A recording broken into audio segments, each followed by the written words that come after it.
Good morning, everybody. Today, Reseller Mom and I are here with Joseph from Seller Locker to discuss with you all about getting refunds and getting your money back from Amazon. So, good morning, Joseph. Thanks for having me. Lucy, you have any morning nuggets you want to share? It's Friday, TGIF. I'm super excited here. We've got a lot to go over with Joseph. It's been interesting to see the formation and how these companies and software companies are definitely adapting and changing to help everybody out with Amazon. As we all know, Amazon is not perfect and it's mainly run by scripts and computers and bots and all of that. And as it has developed over the years, especially since, Tina and I have been doing this for what, 8, 9 years, we have seen the technology flow behind it. The newest has been Chat GPT, but companies being bought, being sold, and working to help get you more money. So that's what today is about. If you are not already running a third party service like this, I highly encourage it, because I joined maybe 4 years ago. I don't remember. I joined many years ago and have had nothing but good times with it. So thank you for joining us today, Joseph. Why don't you start by giving like an overview of everything so that Sure. people get the bird's eye view here to start with? Yeah. Sure. I started doing some selling on Amazon in high school, 11th, 12th grade of high school. Was bringing in some watches, not FBA. I don't even hear about FBA, just FBM, shipping out watches from my basement. We actually became the number 1, 2, and 3 top selling watches in the country. Wow. Um, I didn't take it seriously enough. Perhaps I shouldn't have went to school, but I ended up, dropping it for a little bit. I said I'll come back. I definitely shouldn't have dropped it, but ended up getting a job in a company called Equity Brands, and they're one of the top 10 vendors, 1P to Amazon. Um, Through running that company and building out the team and all that stuff, we started identifying some internal discrepancies. We were bringing in particular products, expecting to make specific margins on them. And a lot of things just didn't add up. And it was my responsibility to kind of catch that. Ended up getting a little bit too deep into it. I started almost every single day running different Excel sheets against each other. It doesn't make sense that we have one air conditioner that's smaller than the other air conditioner, but we're making a lot less money on it. And I started getting crazy with it. And my CEO is getting crazy on me to try and get to the bottom of it. And, we identified FBA fees, and that being something that was kind of in Amazon's hands to measure and dictate what that fee would look like based on the QB scans. And that was like that first introduction towards a discrepancy. And then, we got back, I think, like $35,000 on that first Wow. claim. Yeah, it was like right after an air conditioned Huge. season. Yeah, it was right after the season. Huge mistake, like a $15 mistake. So that opened my eyes to oh my gosh, what else is there? And a year later, we developed our own internal platform, which I then lent out to a few friends and family. And then, we ended up having a business on our hands. So now we're a full team, 25 people opening up cases, very powerful software, which I'll definitely display. And the goal is to have that software, but with human interaction. We know Amazon doesn't like, bots and things like that. So that software, powerful software, but that people can use to go ahead and optimize and maximize that recovery amount. I will say one of the first, when I first signed up with you several years ago, I've been with you at least 4 years, maybe 5. It's been a long time. And at the beginning, I was doing it manually myself Yeah. through your platform. And then now I have somebody that does it for me. I'm totally hands off. But I had been doing it manually myself with your software when I started with you. And then once I got a VA assigned to me doing it for me, I want to say they recovered. It was thousands of dollars. I want to say that first refund I got was several thousand. I can't remember the exact number now, but it was like, whoa. But of course, you can go back so many years. I can't remember how far. So you can go back 18 months, 9 months in certain categories, now only 90 days in certain categories, but in a very big category, you can go back 18 months. So you still get there. I wanted to jump in and just state that we all know that Amazon shouldn't be doing this. We all know that they should be doing their books correctly. And I personally believe that they do it wishy-washy because it winds up with more money in their pocket. And, for people who are just starting and they're like, well, why do you have to do this? If you're going to play in Amazon sandbox, you have to play by their rules. And this is just one of the things. They are not very good at keeping track of your refunds and your reimbursements and things like that, which led to these types of companies that then go and fight those cases on your behalf. And I wish we didn't need you, honestly. I wish they would just be honest and a good company to work with, but they're not. So if that question is going through your head and you're new to Amazon, welcome to the game. It's not fair. It's not correct all the time. So what we will discover today, while I agree with you, in part, they are huge, and they have dozens and dozens of fulfillment centers and a million different missing different parts moving at the same time, product coming in, product going out. Probably one of the few companies in the world that even has multi fulfillment centers and FC transfers. You ship it to one location, and by the next week, it's in 15 different locations. Maybe the one or two company in the world that is doing such a thing. And because of all those moving parts, why they don't self-report. In the beginning, they actually never self-reported. Now we are actually seeing that a lot of the times you will see Amazon does issue a lot of their own reimbursements, where Seller Locker and others come in is after Amazon did their own self-reconciliation, there is what to still claim. And that's where we jump in there and clean up the rest. So they are doing better with self-reporting. There are scenarios where they can't self-report, and we tackle those, and of course we clean up whatever's left over. Yeah, I'm just saying that they calculate their fees really accurately. That's true, yes. It seems to always calculate very well in their favor. And the returns, they get you pretty good there too. Yeah, the fees are ever increasing. Yeah, I saw something that we just passed 50% for the average retail. They used to be, I remember, 35%, 40%. Yes. Now we're at over 50. Yeah, definitely. And it shows in our bottom line profits year after year. And they're also soliciting overseas sellers. There's a full team in China soliciting factories to start going to, direct. So you have on one side them bringing down the retails, but bringing up the cost, and it's getting very tight. It is. It is. Well, since this is your baby, why don't you jump right in and show us what you do? Sure. Okay. Let me know when you see my screen. Maybe I can share the entire screen. Let's see.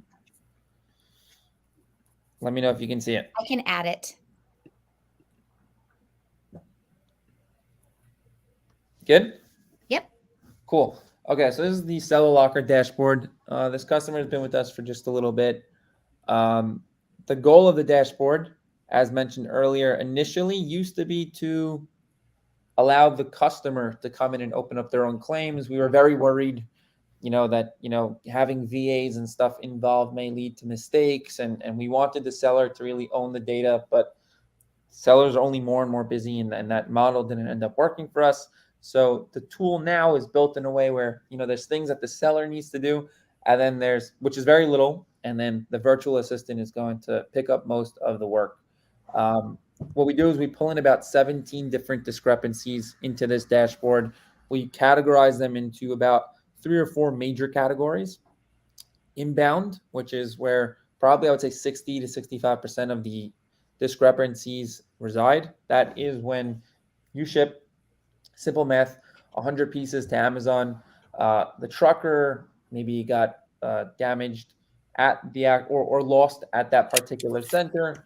When it's getting received for that first time, it got scanned under the wrong shipment or for the wrong seller on the wrong shipment. During that initial receiving of the product, there is a discrepancy between what you said that you shipped and what Amazon is claiming they received. That difference is an inbound shipment discrepancy. So 100 pieces, Amazon legitimately lost 20 pieces. Now you want to go ahead and make a claim for 80 pieces. To open up a claim like that, you need documentation. You need proof of purchase, which would be, an invoice. Or if you're a brand, you can actually use a packing slip. So a signed packing slip from your warehouse, you testifying that this item was actually shipped to Amazon. Of course, if you're not a brand registered brand, you cannot use a packing slip. Just one of their rules, there has to be an invoice with what you bought, how many units you bought, who your supplier is, your name, your address, their name, their address, and then the invoice should be at least 30 days prior to the shipment and marked as paid. Those are like kind of the things that need to be on that document. And then so you need one of those, so proof of ownership and a proof of delivery. So if you're shipping something LTL by truckload, you would need a signed bill of lading. And then if you are going ahead and using UPS and FedEx, our tool has a lot of different connections. You use the tracking number.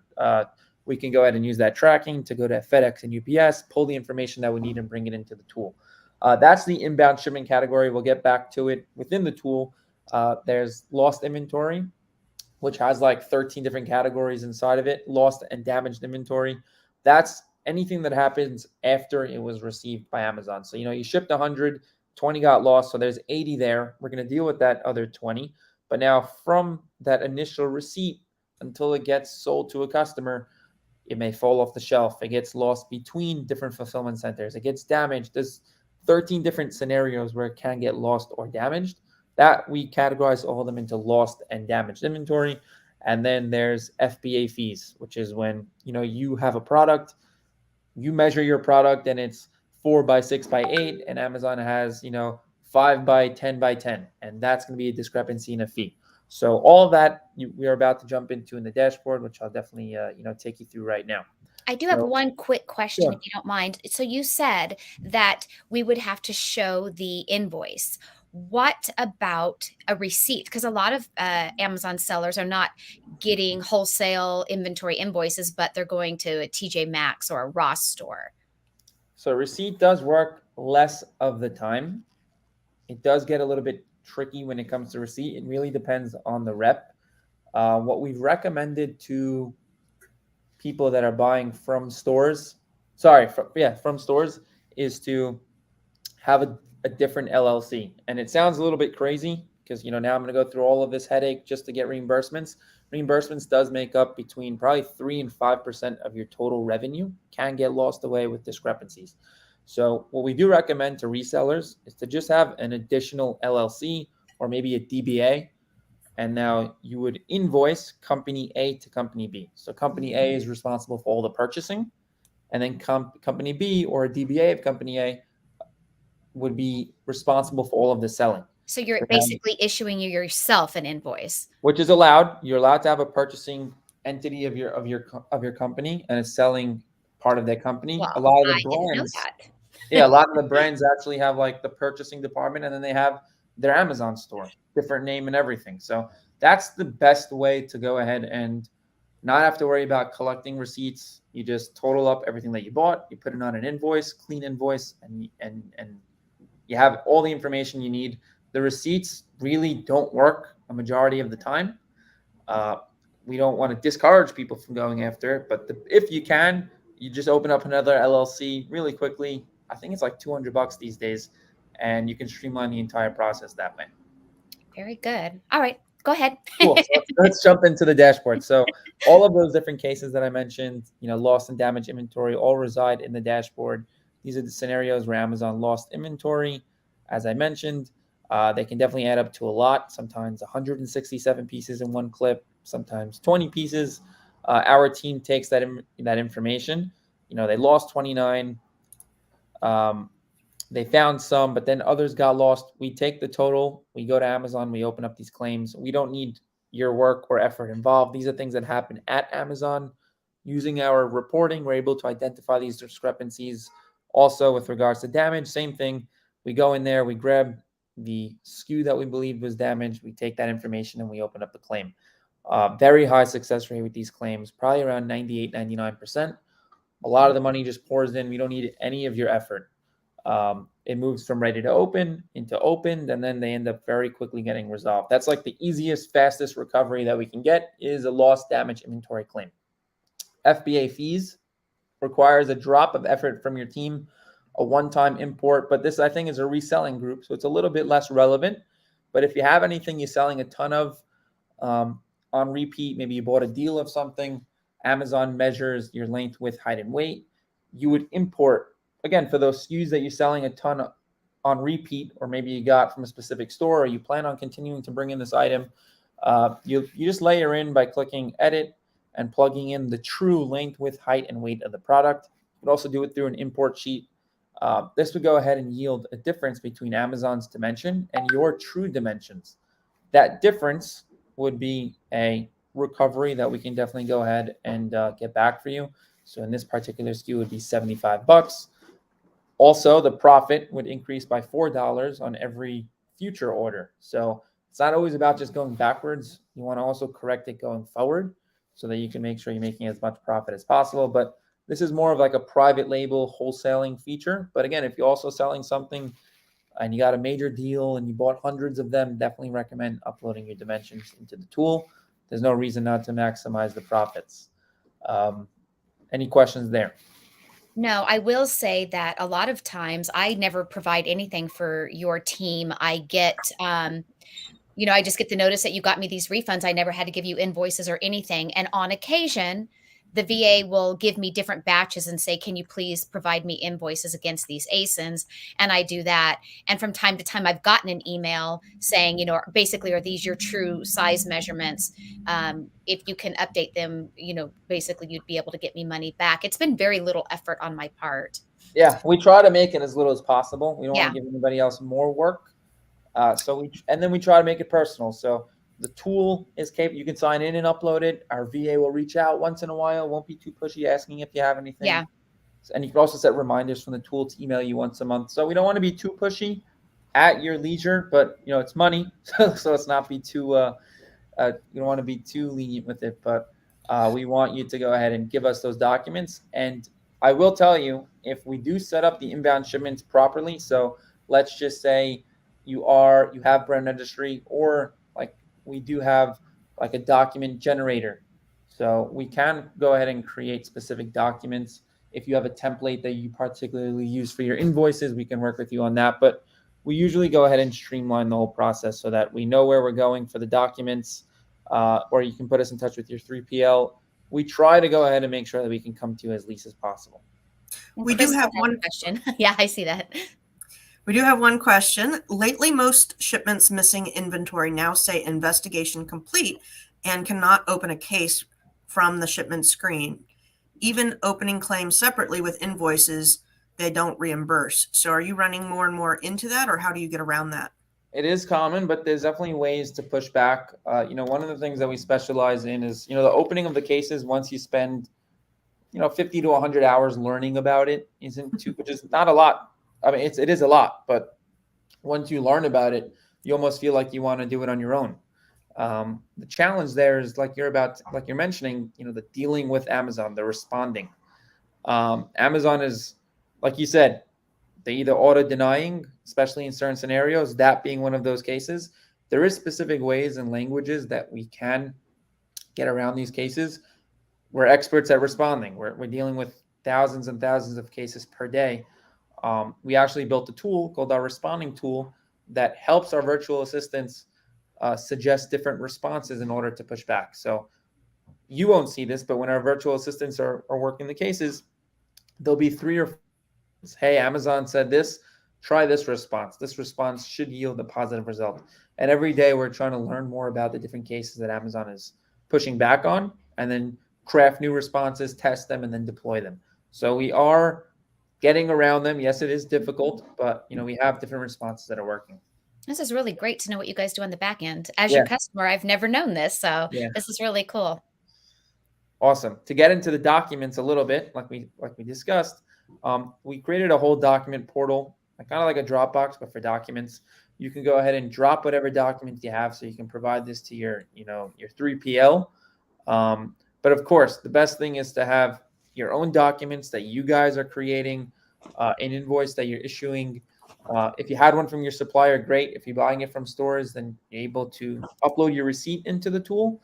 If you went a little bit further and opened up another LLC to invoice technically one company to the next, that would be even better. Upload it straight into the tool.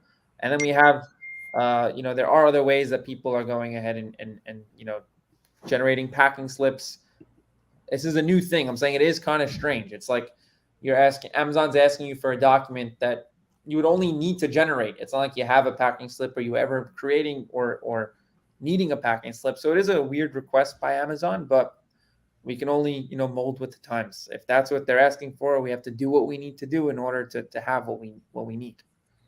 I want to just touch base a little bit on the receipt thing. I've been working with JC, who is awesome, but he has had success with the receipt part of different things. So it's not impossible to submit receipts. It's like you said, a little bit tougher, but that whole bit about opening up another LLC is interesting because it really wouldn't take that much to do. No, Nope.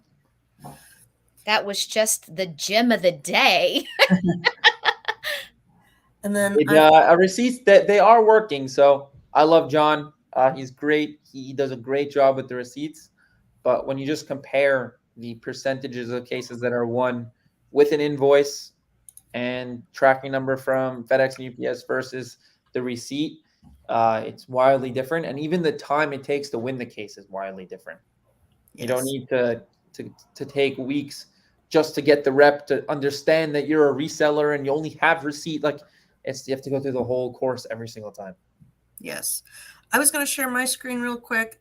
While I am on Seller Bench, they are of the same company. So I did not realize that. But my account is, of course, not as big as the account that you were just sharing there. So to give you an idea on what the claims are like for somebody that's on a lower selling time, he currently has 8 shipments that are needing manual review. I can go in and look at that. We've got $128 in process, and he's recovered over $5,000 for me. So we're not talking peanuts, even for somebody that's a smaller seller. It's lots of it's a good chunk of change. It's It is. profit. That's your pure I'm saying that's going to your pocket. That's pure profit added I back wore to your my bottom line. money necklace today. It's a little too long, so it's hidden in my shirt, but Yes. That's great. And so this is the main website of Three Colts. You have all the programs here. Why don't you go over the fee structure? Because that's one of the things that really brought me into the game is you just take a percent of what you Sure. collect. So Yeah. there's no It's upfront. exactly as you mentioned. It's tough to charge someone an upfront fee not knowing what they're going to recover. So therefore, the percentage model has always worked in this industry. We start at 25% of whatever we recover. If a reseller is doing a tremendous amount of volume, there may be some discounts there to apply. But I also think and Tina, you can tell me if I'm wrong, if Sean put together some type of incentive, a startup incentive. Do you guys get there yet? no, we did not. But I did have a link that he gave me for people to sign up, but he didn't say if there was an incentive with my link. Cool. So I'm going to send you a Seller Locker link. That link is going to come with the first $400 Okay. recovered for free. So just to get your appetite wet, just to make some money on a Friday. Doesn't hurt. Go into the weekend, or at least set that up to make some money next week. So the first $400 will be free. I'll send you a link right after this call. You can share it with the viewers, and unless we're live right now, We are live right We're now. live right now. Yeah, we're live right now. I put the referral link that I do have in the chat, but if it's going to be a different one, then I will drop that in the link below the video later, and as well as in our 3 different Facebook groups. Awesome. We'll provide that link immediately after this call, and then we'll go ahead and get that going. So the first $400 will be free. And any questions? Does anybody have any questions? It is pretty simple. Whatever you recover, we take a percentage only after there's a recovery. So not before you got paid. That wouldn't be fair. We go in there, we do the discrepancy cleaning. You saw the responding, so we also do the heavy lifting on the responding. We'll work with you, and you'll have an onboarding call if wanted to just clear up any document questions that you guys may have and see to make sure we get that streamlined. Because if we can get the onboarding documentation done out of the way, then we don't need to talk to you. We'll talk to you at New Year's. We can take care of all that up front. So yeah, you have those things going for you, and it's just extra revenue in your pocket every month. Yeah, and the first time, like if you've never used a refund service, the first time if you sign up with Seller Locker, which I do highly recommend. Look, I've been using them for years. So when you first sign in and you see all the cases that they open and you see how much they recovered for you, it's like, oh wow. Even if you've managed your cases yourself before, because I used to manage my own cases, and it's a time suck to go in there and see which one the discrepancies are and open up these. I mean, it took a lot of effort, and I didn't realize how much I was missing until I hired you guys and you found thousands of dollars. And I'm like, well, where did that come from? Because Right. here I thought I was doing it all myself and doing it well, but clearly I was not. And so, because at first, some people think I don't want to lose one penny of my money. I want to get 100% of the refund money myself. I don't want to pay 25% recovery fee, right? Because there's Of people course. who think that. And, there was a time I thought that. But then it's like, look how much money I left out there, 25% or no 25%. You got me Right. back thousands of dollars. So it's like, I do not care. And I do not want to do this job. To me, it's worth every penny that the company makes on doing this on my behalf, because I do not have the time or the energy to open up all of these cases. So I am thoroughly happy with Seller Locker. I appreciate it. I'm about to send you the link in there right now. I saw a few comments asking about it. Yeah, you can send it right through the private chat if you want, and we will send it right out immediately here. So I have been, one of the things that I have liked is I've been working with the same rep for years, and he's super nice and easy. It's very convenient. If there ever is an issue, which he only emails me maybe 5 times a year. I mean, I just don't really talk to him much, but like Tina, I go in, I see all my cases. I see that he's working. I don't have to babysit him. Sometimes when you get somebody that works for you, you kind of have to be on them all the time and follow up. And I don't have to do that, which is a good selling point for me. Yeah. And then, like Tina said, when you look at it and you break down, for every $100 you recover, you're spending 25 to save that time to do it. And really, it would take me More hours than an to hour. get Right. to get that $100 Mm-hmm. that I really could just pay $25 for, and I Yep. don't have to think about it. It's one Yep. less thing to do. I We do And I have agree. a think people, question. they don't get, like, they think we're going to take it. We let Amazon do their part first. Like, we don't Mhm. jump. They have their process. You're only able to open up these claims after they've done their 30 to 45-day investigation. We go in for the cleanup. Yep. So Sam Cruz says here, is there a software we would download, or does Seller Locker access our Amazon seller account? Cool. Great question. I did post the link in the, Yep, I got it. private chat, so you can share it. Great. So how does it work? Someone goes to our website, they sign up. So this is the link that should take them. Let's just make sure that the link works. Yes, so the link does work. They go ahead and they sign up. We've already recorded your $400 promo, so don't worry about that. You create an account. You'll get an email from our team, probably Albert, saying, hey, these are this is the address that you should invite to your, from your Amazon account. We'll give you very step-by-step instructions. You go to user permissions. You just give us an invite. You give us permissions to download the reports that we need and to open up cases. Our team runs those 17 different reports. We cross-reference them. You get access to the portal, so you can see all the data that I displayed a little bit earlier. And then you just, you sit back and you watch. If we want to have that call about inbound, probably a 10-minute call just to make sure that we know where you're storing your documents, if you do have them, or if you plan on using some type of invoice, whatever that is. And then that's it. We fire off. And then you just get a monthly statement. Hey, this is what we recovered. This is proof that you recovered it. And that's it. We have another question here from Saud that says how this software will reduce FBA fees. So the software reduces them by you entering in your, I'm going to share my screen again just to get the clarity there.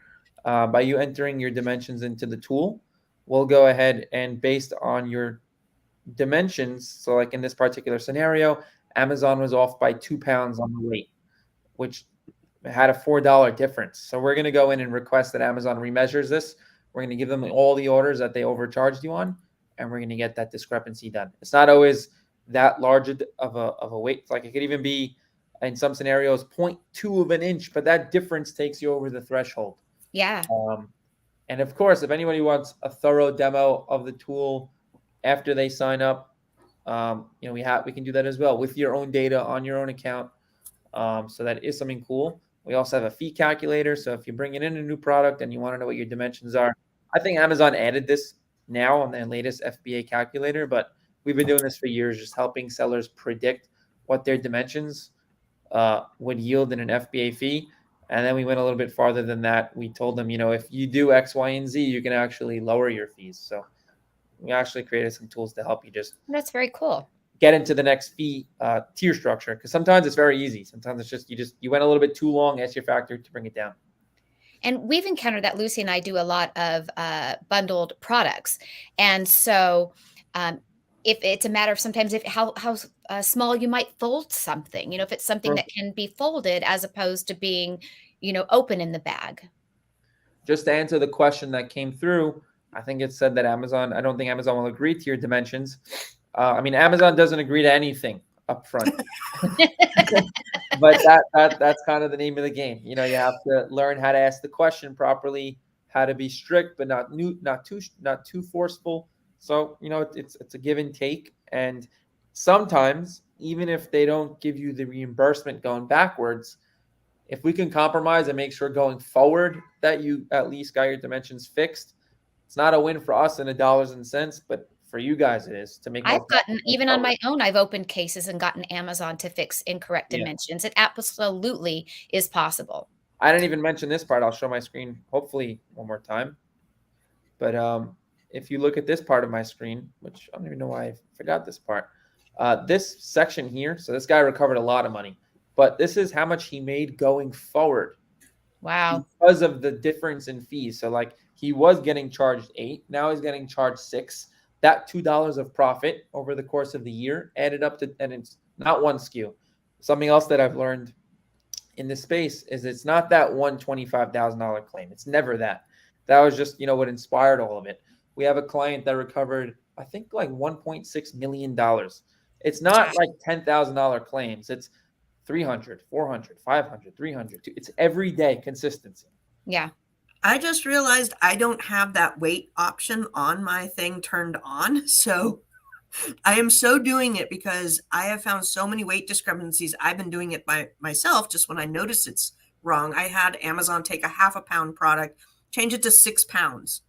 And right. I'm going, how do you even get from half a pound to 6 pounds? Right. Yeah. Something is wrong. So I'm going to turn it on. And next Friday, Tina, I will post how much I saved with it. So yeah, there's that. But we have another question from Sonia. I saw that. That's a Hi there. one. My products invoices are under my personal name and my Amazon account is with my LLC name. Would it be an issue with presenting invoices to Amazon to recover funds? Well, I would think so because you would be then issuing it under your personal name. You can't invoice it from the LLC that's with Amazon. It's gotta be B2B. Yeah. Gotta be B2B. All right. And Crystal, thank you. Thank you for signing up. Crystal. It's a You won't regret it, Crystal. I promise. I've loved Seller Locker. And there's so many other of these type of softwares. You go to the shows. I'm like, nope, I'm happy with who I have. Well, wait, how much do they? I'm like, I don't care. Like, I'm not. Why would I change and switch when I'm already been happy for years where I am at? Why? It's like my motto. Why fix something that's not broke? Well, and to me, it goes back to the customer service. There's a reason why I promote this and Be Cool. And it, at the end of the day, the software is just a tool, right? It's like a hammer. But if you have the customer service and the hammer, that's what I appreciate. I could go buy a hammer anywhere, but if I am treated well, then I'm going to stick with who helps and understands and has worked with me over the years. That's true, because it was a couple years ago. It was during COVID. I think is when you guys had Amazon had an issue with linking up with these, like your software, and it wasn't just you; it was across the board. And I had sent an email. I'm like, "Did you guys go out of business? What happened?" And I will say, Joseph called me personally himself. So it is great customer service. Don't tell my wife that, because when she calls me, I don't call back right away. I'm kidding. Well, I don't think you called me necessarily right away, but you called me personally. Yeah. Yeah, we definitely try to take pride on there. That's how we try to always. The first place we expand the team is usually in customer service and operations, and then that brings in the sales. we don't have too many salesmen on the team because a lot of our business is word of Word of mouth. mouth. Yeah. And then whenever we go to the trade shows, people love to, come hang out, take pictures with us. We see customers. We're going to the Prosper Show next week. You're going to have customers that have been with us for 4 or 5 years. Seeing them every year, it's definitely a pleasure to be serving this Amazon community. And if you have a good product, customers are loyal. So we definitely Yeah, I've appreciate the definitely loyalty. appreciated your service, your business over the years. And I met with somebody at ASD, one of the girls at our lunch table, and she had said, one of the things I love about you and Lucy is that you guys have always been, so honest and not just being out there promoting all these different companies, and we've always really only promoted companies that we personally use, because I can only speak from my experience with these companies. Yeah, it gets hard. Like people always ask me for like referrals for an agency, and I only like to make referrals once I've tried them myself. So that's a challenge. But yeah, I agree with you 100%. And I appreciate the kind words. So there was a question, is Seller Bench and Seller Locker? Yes, we both are under the Three Colts umbrella. And technically, you don't need to switch one off to turn one on. Yeah, I got schooled by that by Sean, who I see is here in the chat. Reno asks a question. Do I need to turn off my reimbursement program? I have to turn your program on. So it looks like Reno wants to try you guys out. So we would recommend that. And the reason is because one of the main problems Amazon has with reimbursement companies is duplicate claims. And I can understand that if they're spending bajillions of dollars in resources every year in their customer service team, and now they're dealt with one company, one Amazon business using 3 or 4 different providers and their own claims getting through submitted through because they want to recover whatever they can first. Now you have 4 people competing, opening up the same request 4 times. It's one of the biggest no-nos you can probably do is have duplicate companies. So I definitely recommend shutting them off, giving it a try, and then you guys can make a decision for yourself. Somebody says they like this company, helps me a lot. We appreciate it. Oh, cool. We're glad you already used them. Yeah. Well, this is going to be kind of last call for questions. Did you want to highlight any of the other softwares that are with Three Colts? Yeah, we definitely shared that.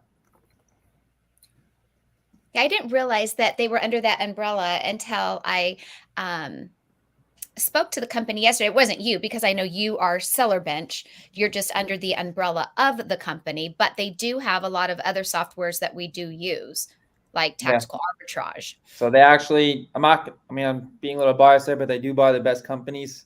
Mm-hmm. But one of the things that they prioritize is just making sure that the technology is extremely powerful and that it's run well, because many people, and if you go to the Amazon App Store, there's like thousands of apps now.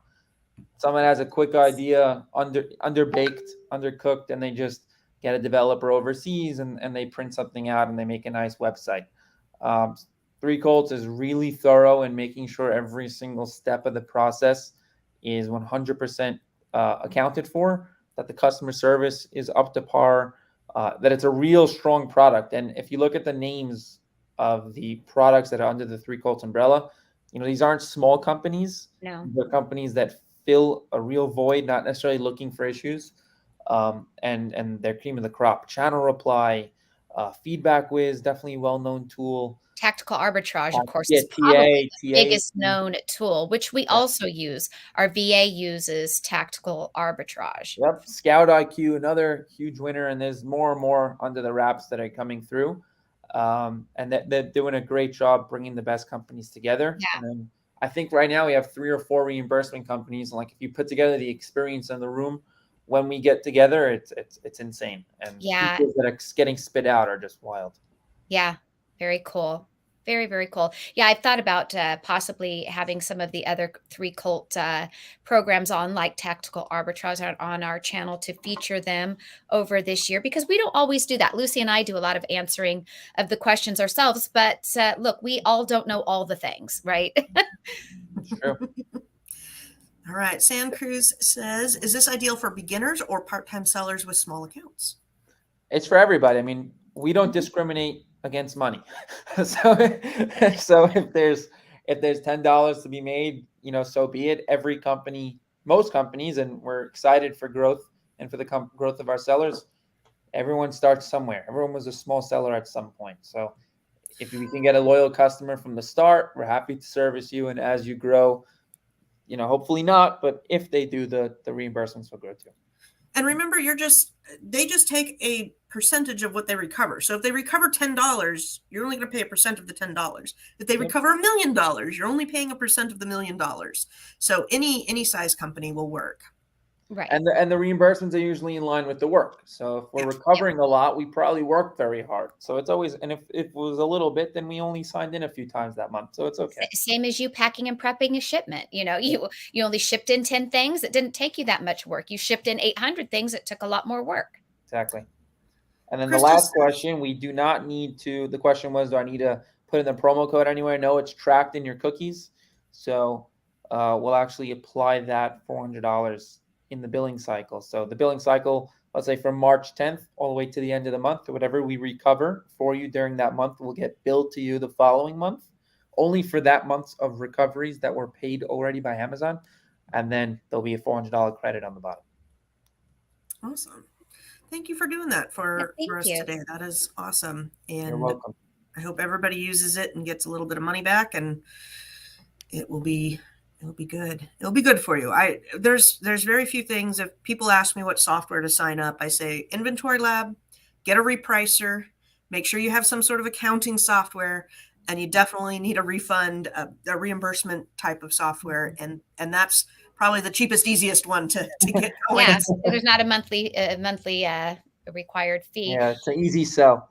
So we're looking forward to seeing you next week in the Prosper Show. For whoever's going, stop by our booth. We're definitely going to be there, and then the rest of the Three Colts team is going to be there. If you want to see some of the other products we have, we'd love to show you them too. And I really appreciate you guys having us on. Thank you, Joseph. Thank you so much. Yes, thank you very much for having us, and you have a great day. You got it. Thank you. Bye. And thank you, everybody, for joining us in the chat. You guys have a great day as well. Yep. All right, y'all. Bye. I am in.